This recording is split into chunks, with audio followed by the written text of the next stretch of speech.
Okay, that means comparative literature will be the comparison of two literatures. In broadly speaking, literature of English can be compared with literature of Bangla. Our literature of English of 14th century can be compared with literature of English of 18th century. Literature of English can be compared with Scottish literature. Okay, and in this way, comparative literature moved on in its history. Okay, and next time it has got some other identity according to the American School of Comparative Literature, that comparative literature can be a discipline that anything can be compared with anything else. What does it mean? It means that literature can be compared with anthropology. Literature can be compared with cultural history. Literature can be compared with archaeology, religion. Okay, and also several perspectives of comparative literature can also be evaluated, just like media studies, post-colonial studies, journal studies, film studies, travel art. Okay, that was the concept. Today we will try to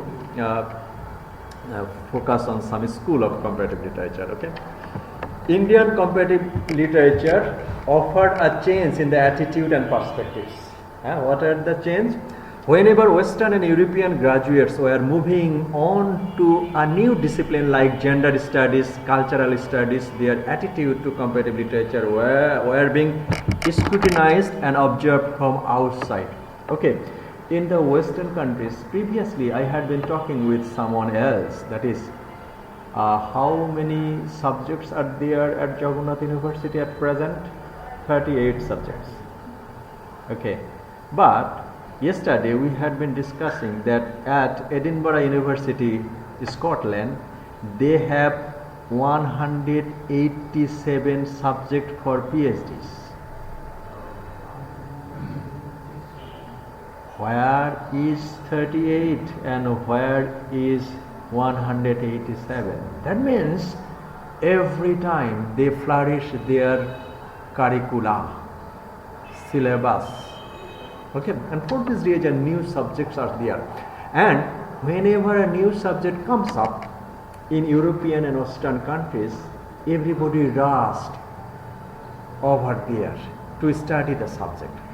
So comparative literature started with the idea in 1836 with the idea of writer. Next time some new courses came up. What are the new courses? Gender studies, cultural studies. Okay, so whenever the European countries got this new course, gender studies and cultural studies, they started moving towards gender studies and cultural studies, and they forget comparative literature.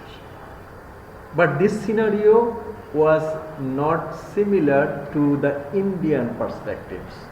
That means the Commonwealth countries. That means the countries where British had the power, ruling power for many years. What happened there? Majumdar, Shapon Majumdar, Indian dimension of comparative literature, tried to define Western literature from geographical perspectives. So from Western perspectives, we came up with the Indian perspectives of comparative literature. Majumdar focused comparative literature in Indian perspectives. Let's see an analogy done by Majumdar. Shapon Majumdar is an analyst of Indian comparative literature. And you know that Jadavpur University, India, they had the comparative literature department much older, more than 100 years back. They had been teaching comparative literature. But in Bangladesh, you will not find any university that there is a specific department called comparative literature. Naturally, several courses, several universities courses are there. Most people, yeah, they have departments. So Shapon Majumdar is one of the critics of Indian competitive. He said, Western literature is derived from the Greco-Roman tradition of Christianity. Shapon Majumdar has evaluated comparative literature. That is Greco-Roman. That means Greek and Roman civilization is the earliest civilization of the Western and Western society. And Western society initiated their literature from the Christian tradition. The Christian tradition that were initiated from the Greco-Roman and Greek and Roman civilization. Who said? Shapon Majumdar says. He said this for the perspectives of Western literature. At the same time, English literature is being derived from the French and German tradition. You know, that is England and France, they are the neighboring country, and they have the history of warfare, and they are German and French. They have French language, German, they have German language, and England, they have English language. These three, French, German and English, they are the neighboring country, but they had the hostile position and situation from long days. Okay, 100 years. France, once upon a time, that means the England was occupied by France. At that time, English was not the speaking language of the ruling class. Ruling class language was French, that you know, that Anglo-Norman, Anglo-Saxon periods. Okay? These are the periods. So, he said that Western literature derived from Greco-Roman tradition and English literature is derived from England, France and Germany. Three countries' perspectives. What are the perspectives? That is the anthological perspectives or religious perspectives. Literature comes up from culture, belief, anthology, folktale. These are the things that means from which the literature comes up. সাহিত্য কোথা থেকে আসে? একটা দেশের সংস্কৃতি, একটা দেশের culture, একটা দেশের ন্যাশনাল লাইকিংস অ্যান্ড ডিসলাইকিংস, একটা দেশের ন্যাশনাল ফেস্টিভ্যাল, এগুলো থেকেই, এবং তার সাথে তো রিলিজিয়াস বিলিফ আছেই, এই সমস্ত বিলিফগুলো থেকেই তো সাহিত্য চলে আসে। So this is Shapon Majumdar's observation about English literature. English literature, that means the literature that was flourished in England. That is the English literature. But according to Majumdar, Western and English do not have their national literature. That is another point to criticize. National literature, Bengali is our language. Bangladesh is our nation. So, Bangla literature can be called the national literature of Bangladesh. English literature, if English literature is derived from the French folktale, বলা হচ্ছে William শেক্সপিয়ারের যে ড্রামাগুলোর, এর যে গল্পগুলো, স্টোরিটা, এগুলো অনেকগুলোই German এবং ফ্রেঞ্চ ফোকটেল থেকে নেওয়া হয়েছে। যদি নেওয়া হয়ে থাকে তাহলে এই অরিজিনটা তো আর ইংলিশের না, কার? ভাইস ভার্সা কি? ফরাসি সাহিত্যের বিভিন্ন ফোকটেল কার থেকে নেওয়া হয়েছে? ইংল্যান্ড ফোকটেল থেকে নেওয়া হয়েছে। জার্মানদের ক্ষেত্রেও তাই। তার মানে কি হলো, in case of German, French and England, they have their literature derived from the other countries' culture and literature and folktales. If it is so, we can't specifically tell that German has their specific national literature. Have you got the point? পয়েন্টটা বুঝতে পেরেছেন? যদি English সাহিত্য German ফোকটেল থেকে অনুপ্রাণিত হয়ে গল্প নিয়ে লেখা হয়, তাহলে সেটাকে তো আমরা বলতে পারি না যে ইংরেজির হলো জাতীয় সাহিত্য, কারণ it is derived from the folktale of France, it is derived from the folktale of German. That was whose attack? Shapon Majumdar attacks regarding English literature. On the contrary, Western and English literature can be called sub-national literature. That means sub মানে কি? উপশহর।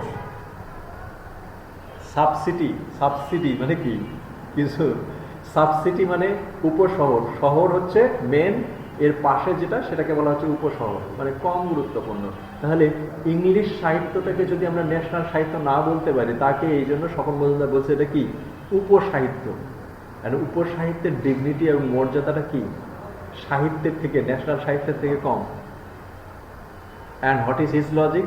His logic that Shapon Mojumdar's logic is that means English literature is derived from German folktale, German literature is derived from, and Western literature is derived from Greco-Roman Christianity. Okay. Thus, Shapon Mojumdar quite clearly brings comparative literature to a radically alternative and revolutionary discourse of national literature. Okay. So, national identity, national culture and national literature. National literature will be derived from a country's geography, folktale, literature and culture. একটা দেশের সাহিত্য, একটা দেশের ভাষা, সংস্কৃতি এটার উপরে ভিত্তি করেই গড়ে ওঠে।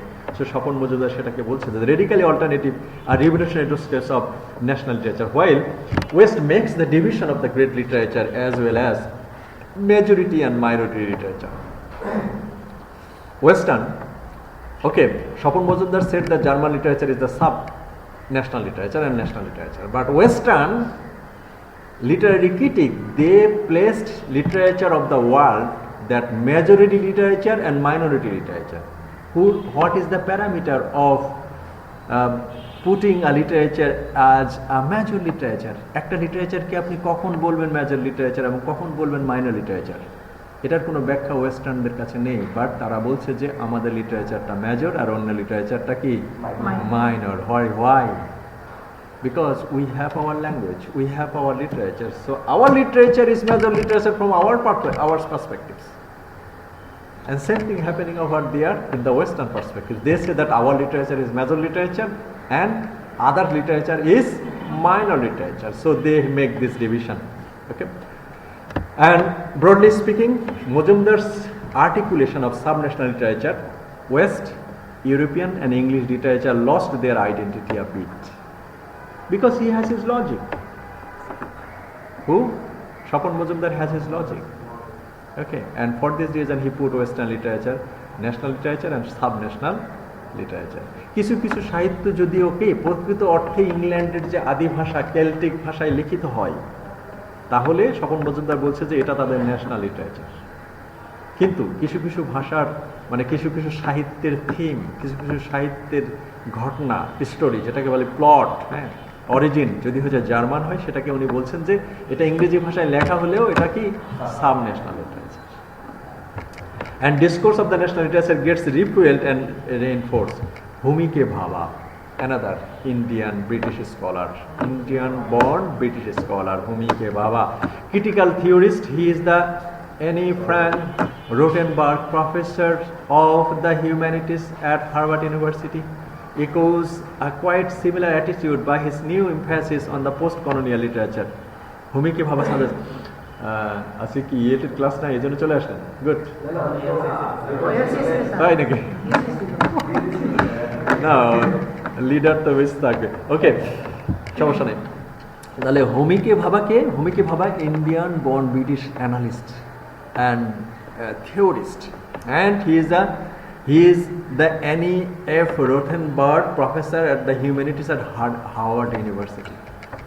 Homike Bhabha, you have echoes a quite similar attitude by his new emphasis on the post-colonial literature. Homike Bhabha suggests, so Indian perspectives.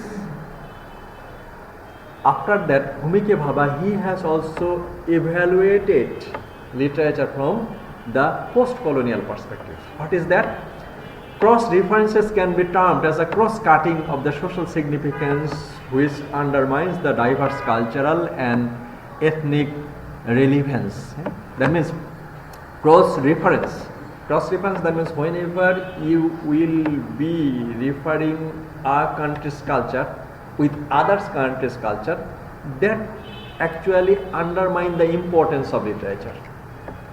That means that what Western did, ওয়েস্টার্নরা বললো যে আমাদের লিটারেচারটা হলো মেজর আর অন্য লিটারেচারটা হলো মাইনর। তো এই যে ডিভিশনটা করলো, এই ডিভিশনটাকে ভূমিকে বাবা বলছে যে এটাকে আসলে অন্য লিটারেচারকে আন্ডারমাইন করা। Okay, cross reference is the cross cutting and the devil. কেন? আমাদের literature whatever may be, this is our literature, so you can't call my literature minor literature. You can call your literature major literature, that's your point, but you can't call others literature as the minor literature. That is the post-colonial perspectives, and the post-colonial perspectives is a revolt against the Western superiority, and that kind of superiority prevailed in literature also. That mentioned by Homi K. Bhabha. Development of comparative literature beyond Europe and North America clears all kind of assumption and confusions which were created by the discourse of Eurocentric literature. And now, Homi K. Bhabha moves towards the North America. North America, American continent itself is a colonial country. Okay. So the position of Indian subcontinent, they were under the direct rule of the British government. In the same way, America, North America, they are also under the role of British rule. So they are the Commonwealth country, and also so the development of North American clears all count of assumption and confusion which were created for the discourse of Eurocentric literature. That means the Western, that means the literature of Europe, the critique of Europe literature, they said that our literature are great. That means the literature produced in Europe, they are the Western literature. কেন western literature ম্যাপের উপর দিকে আছে, পশ্চিম সাইডে থাকে, এরা গোলার থাকে। ওকে, তারা বলছে যে ইউরোপিয়ান লিটারেচার এবং এই যে ইউরোসেন্ট্রিক যে নর্মস অ্যান্ড প্রপার্টি এবং লিটারেচার, সেটাকে বলছে তারা হচ্ছে great literature. So Homi K ভাবার suggestion put a challenge towards Eurocentric norms of superiority. ইউরোপিয়ানরা যে সাহিত্য তৈরি করলো, সেই সাহিত্যটা যে বহৎ এবং মেজর এবং বড়, এটাতে একটা ধাক্কা দিল কে? আগে স্বপন মজুমদার দিয়েছে, তারপরে কে দিল? হোমি কে ভাবা with his reference. Another one, Ole Soyinka, Nigerian playwright and political activist who received the Nobel, and a whole range of African critics brought light to the existing influence and comment of German philosopher Friedrich Hegel, who argued. Okay, so Ole Soyinka cited Hegel, this German philosopher. Ki cite করেছে? African literature is weak in contrast to the higher and more developed culture.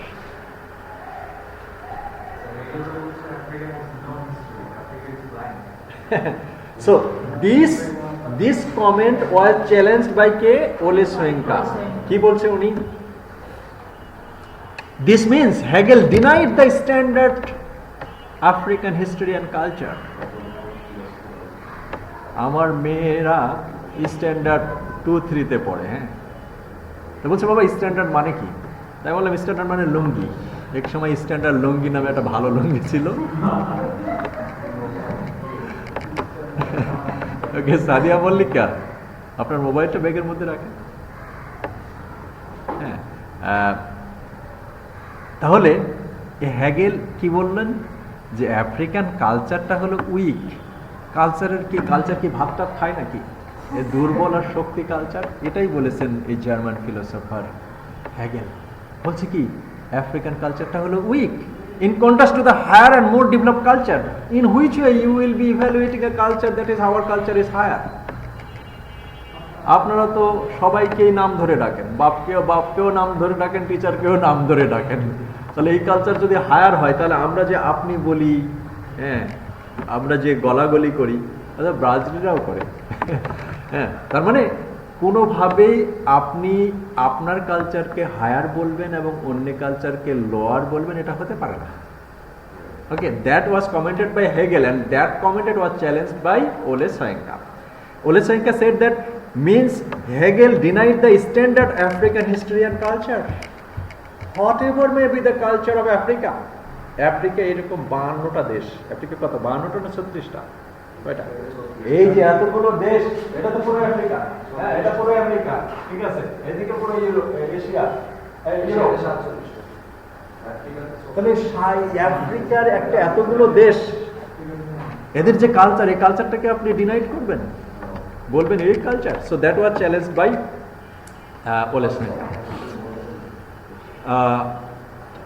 Hegel সম্পর্কে বাংলায় লেখা আছে। Next time Canadian anthropologist James Snead, SNEAD, SNEAD, Department of Anthropology, California State University, Northridge, attacking Hegel, points out that the fact of late 20th century European culture is its ongoing reconciliation with the black culture. But Hegel's attitude towards African culture, Hegel যে হলো African কালচারকে বললেন week, এটা পরবর্তীতে এসে 20th সেঞ্চুরিতে ওয়েস্টার্নরা চিন্তা করছে যে না, আসলে ওদের কালচারও তাদের একটা স্ট্যান্ডার্ড আছে, একটু গুরুত্ব পাওয়া শুরু করলো। কোন culture? African culture. That means the late 20th century European culture is on its ongoing reconciliation with the black culture. African people are black and they have their culture. That black culture started getting recognition in the late 20th century. বিংশ শতাব্দীর শেষের দিকে একটু এসে কি পরিচিত পাওয়া শুরু করে যে হেগেলের যে কমেন্ট যে আফ্রিকান কালচার ইজ উইক, এই জায়গা থেকে একটু কি একটু একটু হাওয়া পাওয়া শুরু করে। কোন culture? African culture. And the separation between cultures was perhaps all along not one of nature but one of force. That I have said.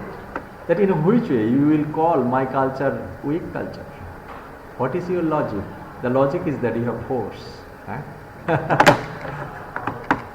That means the division between the culture, that means weak culture, high culture, standard culture, that is one of the comment that division was made for the cause of force, not by logic, not by any standard aspects. That means, if your culture will have the standard perspectives, যদিও এটা মাপার কি parameter নাই, আমরা যেভাবে বসি, আমরা যেভাবে ড্রেস করি, ঠিক আছে, সেই ড্রেসটা আপনার কাছে অকওয়ার্ড লাগতে পারে, কিন্তু এটা তো আমাদের স্ট্যান্ডার্ড, এটার সাথে ঐতিহ্য আছে, এটার সাথে জড়িত আছে।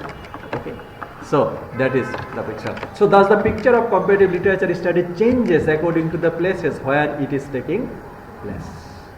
Okay, that means we started our discussion from the previous class that comparative literature is simply the comparison between two literature, but it's gaining ground, so many points in its perspectives.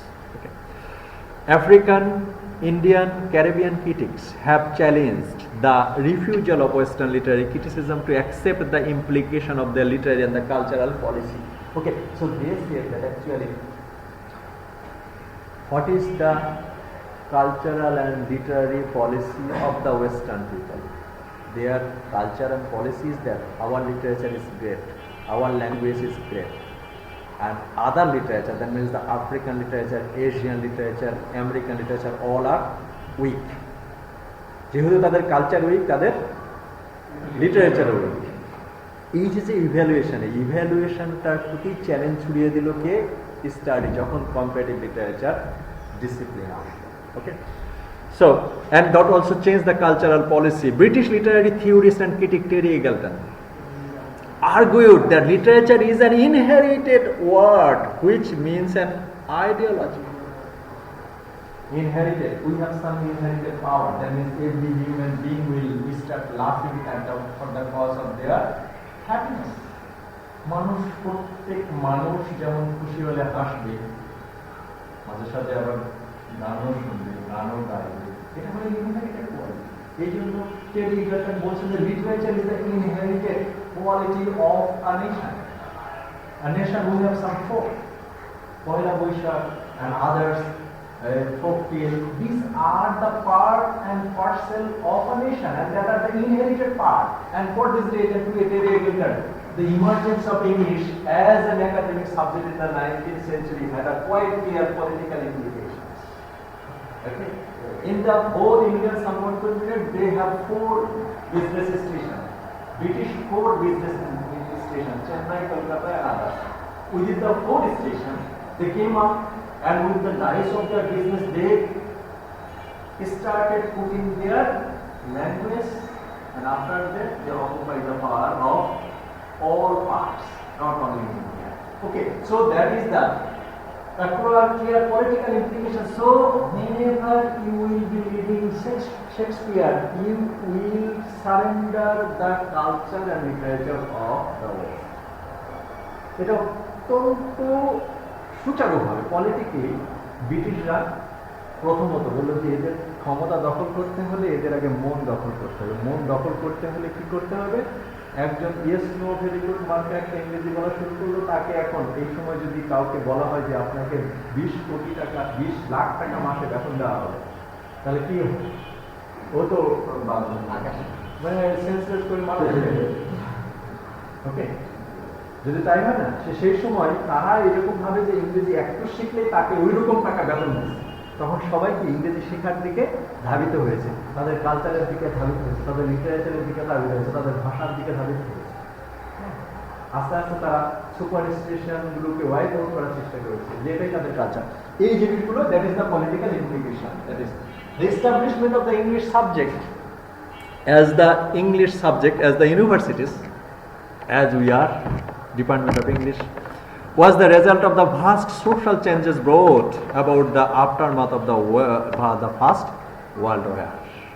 After the First World War, Industrial Revolution comes out, okay, and all were spreaded for the discovery of the aeroplane কবে আবিষ্কৃত হয়েছিল?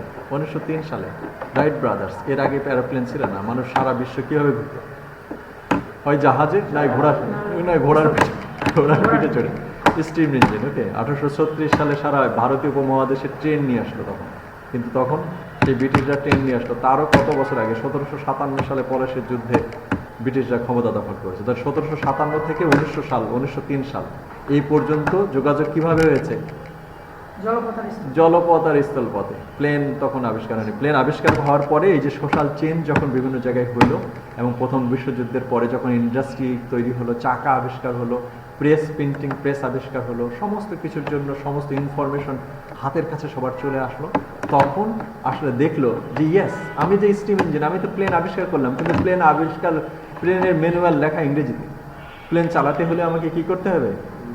English জানতে হবে। That is the social change. British broadcasting corporation, যে BBC চালু হলো, তারা যে টেলিগ্রাফ চালু করলো, টেলিফোন চালু করলো, যে scientific invention and the industrial revolution all resulted the flourish of English departments all over the year. তার মানে কি?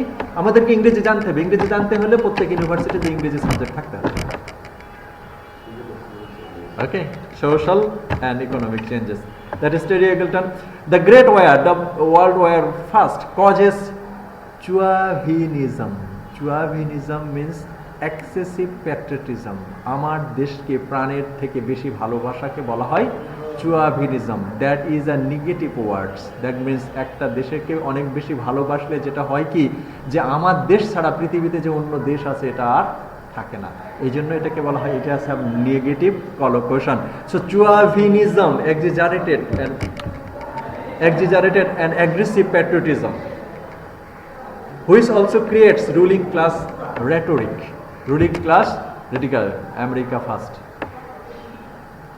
America first.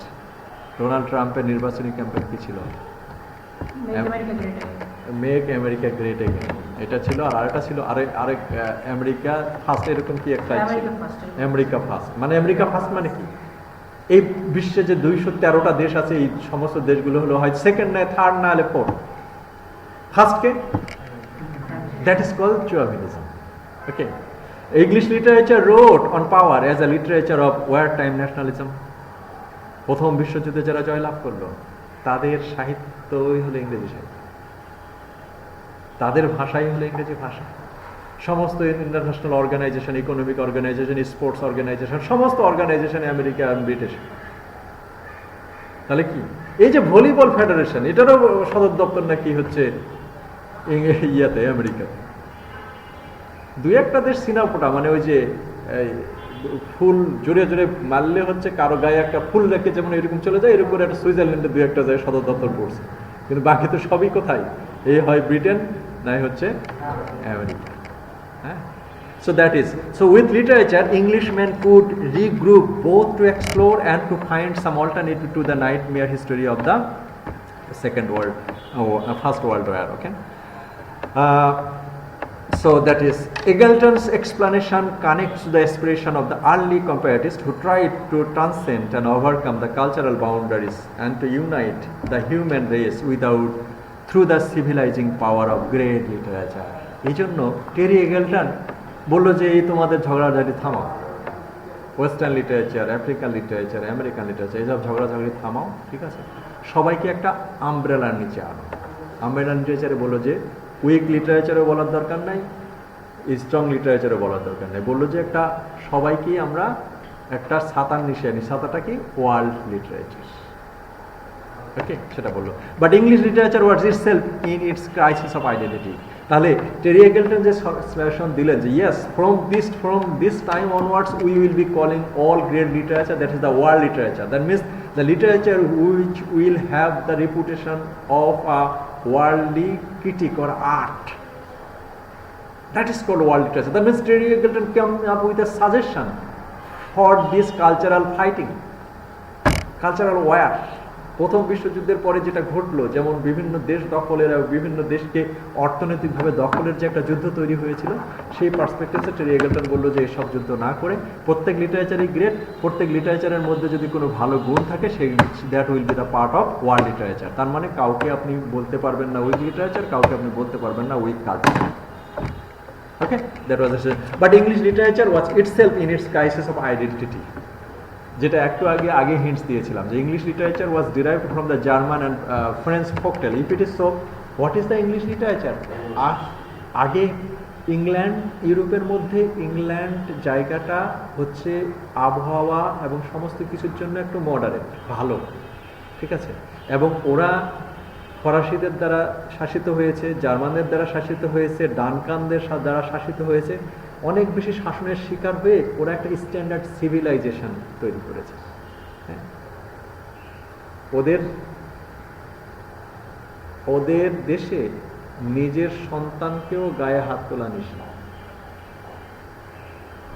বাসার ভিতরে যদি নিজের সন্তানকে কেউ থাপ্পড় মারে, পাশের বাসা থেকে 999 ফোন হবে, ঠিক আছে? এবং ওই বাচ্চাকে পুলিশ এসে নিয়ে যায়, কেন নিয়ে যাবে? যে আপনি যেহেতু বাচ্চাকে মারেন, বাচ্চাকে লালন পালনের মতো যোগ্যতা আপনার নেই।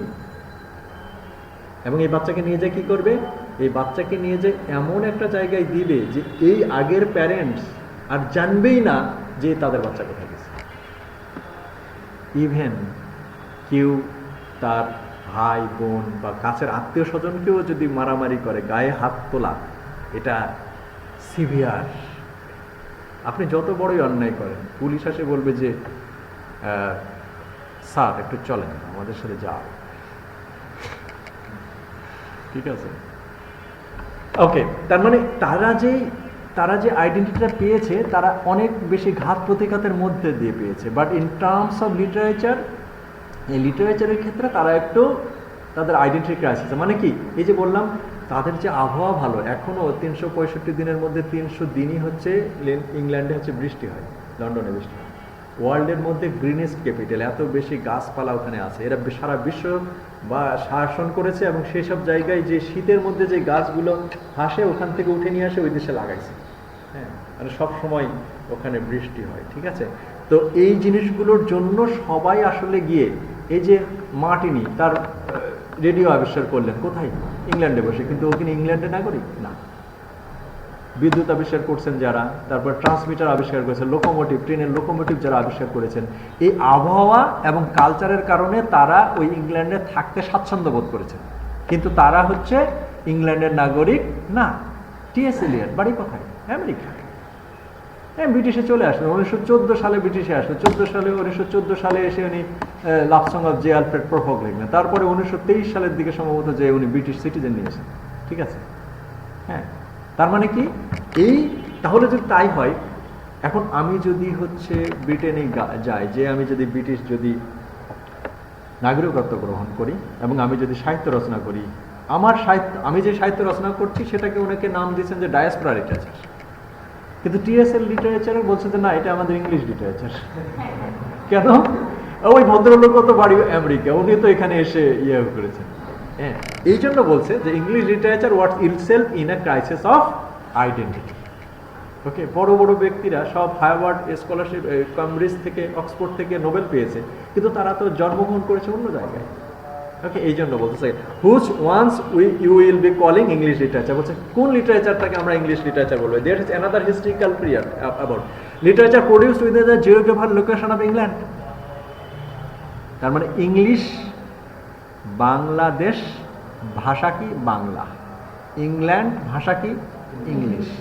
তার মানে ইংল্যান্ডের একটা বাউন্ডারি আছে। তো বলছে এই ইংল্যান্ড থেকে যে সাহিত্যটা লেখা হবে এই দেশের মধ্যে, তাদেরকে কি আমরা ইংরেজি বলবো? কারণ ওই এলাকার সবারই তো ভাষা ইংরেজি। Or the United Kingdom.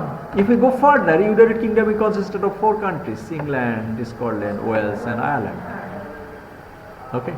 তাহলে কি কোনগুলোকে আমরা ইংরেজি সাহিত্য বলবো? Where does the boundary line of literature lie? সাহিত্যের ক্ষেত্রে ইউকের মধ্যে এবং ইংল্যান্ডের মধ্যে বাউন্ডারি লাইনটা কোথায়?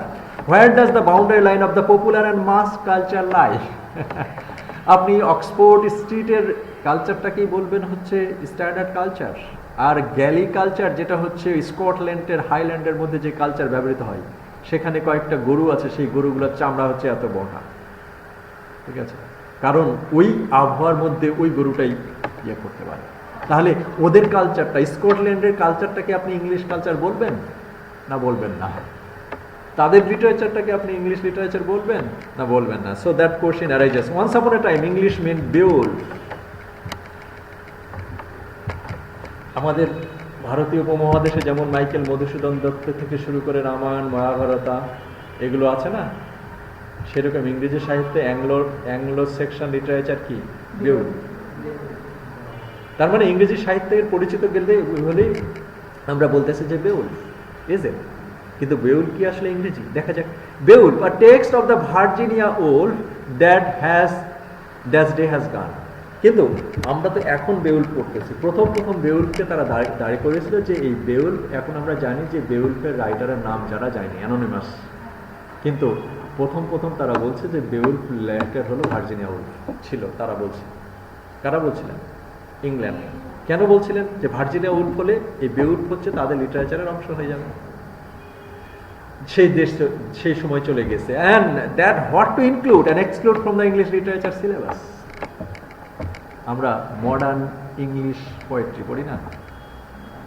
তাহলে মডার্ন ইংলিশ পোয়েট্রির মধ্যে যে পোয়েটগুলো আছে তারা সবাই কি born and brought up in England or Scotland? যদি তাই থাকে তাহলে এই কম্পারেটিভ লিটারেচারের আঁচ না দিয়ে দেখলে আমরা সবাইকে মোটা দাগে কি বলতাম যে সবাই ইংলিশ লিটারেচার। কিন্তু এই comparative literature will help you to give you the eye to look at create question that whether they are modern English literature. We can call it the modern UK literature. কারণ modern English পোয়েট্রির মধ্যে যেগুলো আমরা পড়ছি, কারো বাড়ি Scotland, কারো বাড়ি হচ্ছে আয়ারল্যান্ড, কারো বাড়ি না আমেরিকাতে, ওটা মডার্ন আমেরিকান লিটারেচার। আমেরিকাতে পাঠ করে ফেলছে, ওটা আলাদা। নর্থ আমেরিকান লিটারেচার পাঠ করে ফেলছে, ল্যাটিন আমেরিকান লিটারেচার পাঠ করে ফেলছে, ঠিক আছে, আফ্রিকান লিটারেচার পাঠ। কিন্তু ইংলিশের ক্ষেত্রে, বিশেষ করে ইংলিশ যেহেতু হচ্ছে ইউকে পার্সপেক্টিভ, এটা keeping the answers of this question, comparative literature can be termed as the emergence of alternative school of thought. Okay, for this reason it is said that comparative literature will give you the idea to make a comparison between several kinds of literature. Before studying comparative literature, we wouldn't have such kind of foresight to judge literature, to criticize the literature. Okay, in such a juncture, Palestine-born American scholar Edward Said pioneered the notion of Orientalism. Then he comes up with the idea of Orient. Orient means Paschatya. Paschatya মানে হচ্ছে এই যে African, Asian, এদের যেমন western পশ্চিমা, এর অপোজিটে word Edward side বললেন অরিয়েন্টালিজম। To Said, the word Orient as if a wide range of field and meanings and association and connection which did not refer to the real Orient but refer to the fields of surrounding to the world. Okay, so Chinese scholar Zhang Lungji's book The Myth of Other, China in the Eye of the West. চায়নাকে ওয়েস্টার্নরা সবসময় বলে আসছে আদার।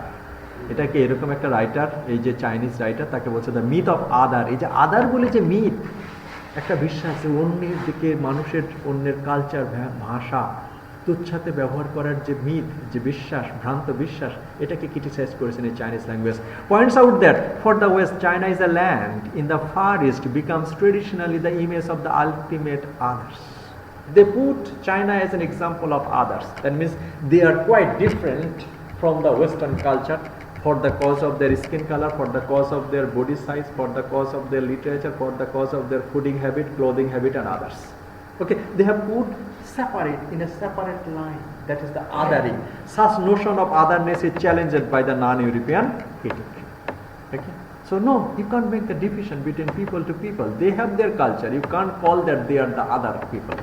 They are the people of this world. They have their own specific civilization. They have their fooding habit, clothing habit. But they say that these colonizing notions are systematically invented in the other cultures' studies in the agenda of literary studies. So in this way, studies of the other cultural studies or cultural studies becomes the part of comparative literature. So the syllabus of the European and North American literature concerns an established canon of great literature, but the syllabus of non-European culture underwent a period of colonization by the Western powers. For example, Shakespeare is a canonical writer, hailed in the 19th century as an epitome of English greatness. But this very Shakespeare in India has been accepted in two different angles and perspectives. Shakespeare evaluate করা হলো 19th century সারা ওয়ার্ল্ডে, কিন্তু ইন্ডিয়াতে এর দুই রকমের মূল্যায়ন। কি মূল্যায়ন? Indian students see Shakespeare as a great figure of the European literature as well as representative of the colonial values. একদিকে শেক্সপিয়ার হচ্ছে গ্রেট লিটারেচার, আরেকদিকে হচ্ছে কলোনিয়াল ভ্যালুস, মানুষের অন্য মানুষের উপরে সাহিত্যিক যে একটা পাওয়ার চাপিয়ে দেওয়ার একটা পন্থা হলো উইলিয়াম শেক্সপিয়ার। শেক্সপিয়ারের লেখাকে যখন আপনি প্রশংসা করবেন তখন আপনি তাদের সাহিত্যকে আপনি কি বলছেন, তুলনা করছেন, বলছেন যে তাদের সাহিত্যটা great. Two conflicting images of Shakespeare can be studied in comparative literature.